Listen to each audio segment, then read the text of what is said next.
ومعنا مجلس محترم. عملنا مذكرة للسيد المحافظ بنطلب فيه ان احنا نسترجع هذه المشاريع المعتمدة ميزانيتها، وبناء عليه اترفعت المذكرة وذكرها السيد المحافظ انذاك، وحسام عوض الله رحمة الله عليه خدها وراح قابل الدكتور علي الدين هلال انذاك، كان هو رئيس المجلس او وزير الشباب، ما كانش المجلس القومي، وتم صرف المبنى الاجتماعي وحمام السباحه وارجائهم الصاله لفتره فيما بعد. هي حضرتك تحدثت في الاول عن الاعضاء الجمعيه والخدمات، الانشطه الرياضيه، كره القدم.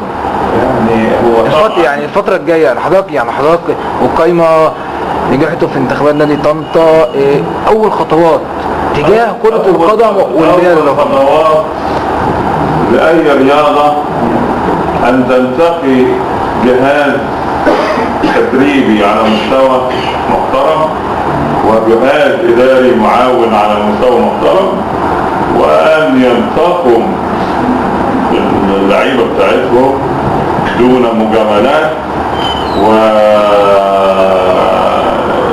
لهم فتره اعداد علشان يعدوا الفرقه ونعرف ايه الهدف بتاعنا.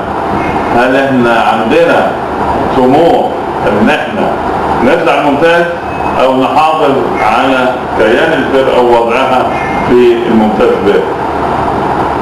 ده الادب. ده بالنسبه لكره القدم، ونحافظ على اللعيبه اللي بيطلعوا من الناشئين وبيبذر نجمهم وما نبيعهمش، مش كل واحد زي اللي بيقطف عسل اللي يطيب سجاءات فوق ما ينفعش. انت النهارده لو انت بصيت لدوري الممتاز هتلاقي مش اقل من 10 لعيبه من لعيبه نادي طنطا بيلعبوا في فرق الانديه بتاعتهم. في لعيبه السنه اللي فاتت فيها والسنه دي موجودين فوق بعد ما صعدنا ونزلنا. بالظبط.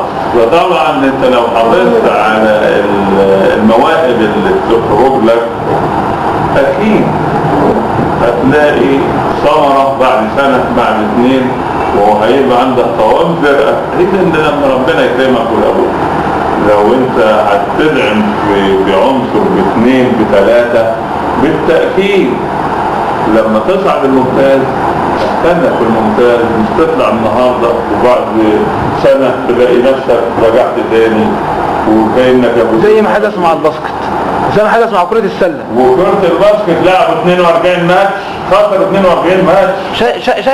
شايف مين السبب في هزيمة الباسكت؟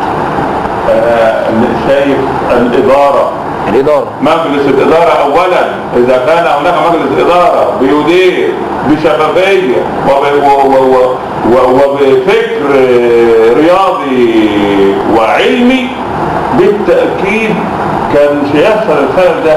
42 ماتش ألعب 42 ماتش أخسر 42 ماتش. حضرتك بتقول لو كان مجلس الإدارة بيدير، أما حضرتك مش شايف مين اللي بيدير السلة؟ هو مجلس الإدارة المسؤول عن الكلام، ومجلس الإدارة المسؤول عن المدربين وعن اللعيبة وعن كل ما هو بالنادي. يعني طب فكل ان هو يلعب 42 ماتش ويكسب 42 ماتش يبقى حتى ما بصلهمش ما قالهمش انتوا بتعملوا ايه، ما حدش يتحاسب، ما حدش يعني. طب انت حضرتك شايف مين اللي يتحاسب؟ يعني مجلس الإدارة يجيب مين يحاسب مين؟ يحاسب المسؤولين، المدير الفني يحاسب المشرف العام على كرة السلة، يحاسب الإداريين، يحاسب اللعيبة نفسها. حضرتك تعلم ان الاستاذ سيد او مجلس الاداره موجود، كره القدم لجنه الكوره، كره السله مسؤول عنها كابتن فاروق المهدي، كره اليد كذا مسؤول عنها فاروق المهدي. يبقى فاروق المهدي مسؤول، والمسؤول قدام مين؟ قدام مجلس الاداره. كل مجلس الاداره ما حاسبوش يبقى ده خصوص في مجلس الاداره. وهي دي بقى يعني النظره القصيره اللي بيبصها مجلس الاداره ما يهموش ده يطلع ده ينزل، دي ما تنفع دي ما تنفعش، المهم الوجاهه وعوجة الرقبة والنرجسية والأنا العليا والتصوير، وكل يوم عامل حفلة وكل يوم عامل مؤتمر وعلشان يكتب اسمه، بس هو ده اللي يهمه في الموضوع. عايز اتطرق موضوع ان استاذ فايز كان صديق حضرتك جامد قوي، ايه اسباب الخلافات؟ يا فندم استاذ فايز كان صديق حضرتك، كان طب ايه اسباب الاختلافات ما بين حضرتك أسباب الاختلافات انه مختلف تماما فكره عن فكري في الاداره. راجل في ايه زي اختلاف راجل بينفرد بالقرار، راجل ما بيحبش الا نفسه، نرجسي، الانا عالية عنده، مش عاوز حد يشتغل جنبه، عاوز يبقى كله من خلاله، عاوز يبقى هو المهيمن من الابره للصاروخ. مش اداره دي، ده عزبه.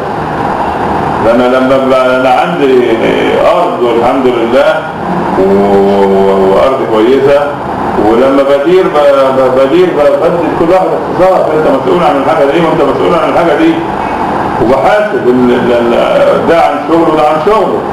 وهو دي الطريقه المؤسسيه المحترمه اللي المفروض ان اي مجلس اداره يدير النادي بطريقه مؤسسيه، مش بطريقه ديكتاتوريه والانفراد بالقرار وعوده الرئاسه. احنا نادينا بقالنا النهارده 10 سنين بالنادي بالكلام ده وبنقول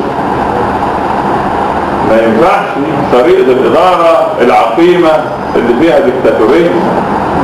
لازم كل حاجه تفشل، الامر شورى، ده يعني القرآن بيقول كده. استاذ حضرتك كنت صرحت لها برنامج الرياضة في طنطا على موقع طنطا وبرنامج طنطا اليوم ان في امن متواجد في جلسات حضرتك، وحضرتك ممنوع من عمل المؤتمرات داخل النادي.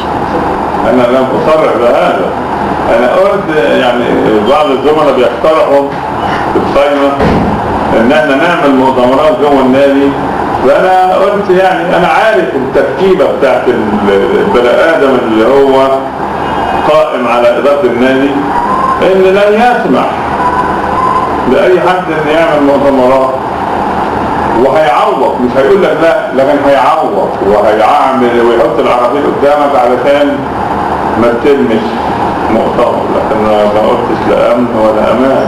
لا يعني كان في امن يعني متواجد وحضرتك موجود في النادي. امن النادي امن النادي ماله، وانا مالي ومال امن النادي؟ الافراد امن بيشتغلوا لهم اعمالهم يعني حفظ الامن عشان الشباب والكلام ده، دي حاجه ما بتفرقش في حاجه. استاذ سامي هدى، كنا سعداء بتواجد حضرتك مين حضرتك على موقع طنطا.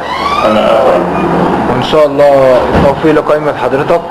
الله يحفظك. وانا شخصيا عايز اشكر حضرتك ان حضرتك كسبت القضية عشان نرتاح من الحمد لله، عشان نرتاح من الاجواء الانتخابية ان شاء الله. ربنا يوفق مجموعتنا، ونحن في خدمة اعضائنا ان شاء الله، وان شاء الله في حالة توفيقنا الناس هتلاقي طفرة وهتحس بالفرق بين ادارتنا والاداره السابقه. كلمه اخيره حضرتك توجهها للجمعيه العموميه.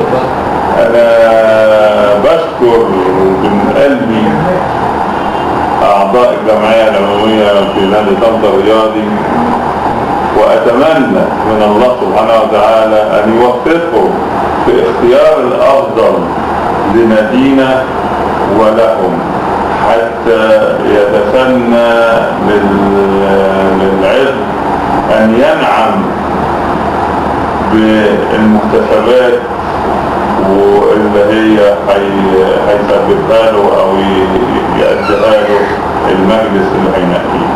وارجو ان يكون الاختيار للقائمة باكملها وليس لافراد، حتى يتسنى ان يعمل الناس كمجموعة منتقاة متفاهمين،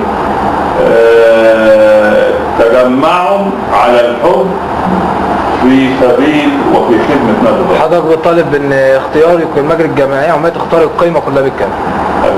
انا ارجو هذا. استاذ سامي شكرا لحضرتك على الحوار. انا اشكرك والتوفيق ان شاء الله لحضرتك والقائمة. شكرا.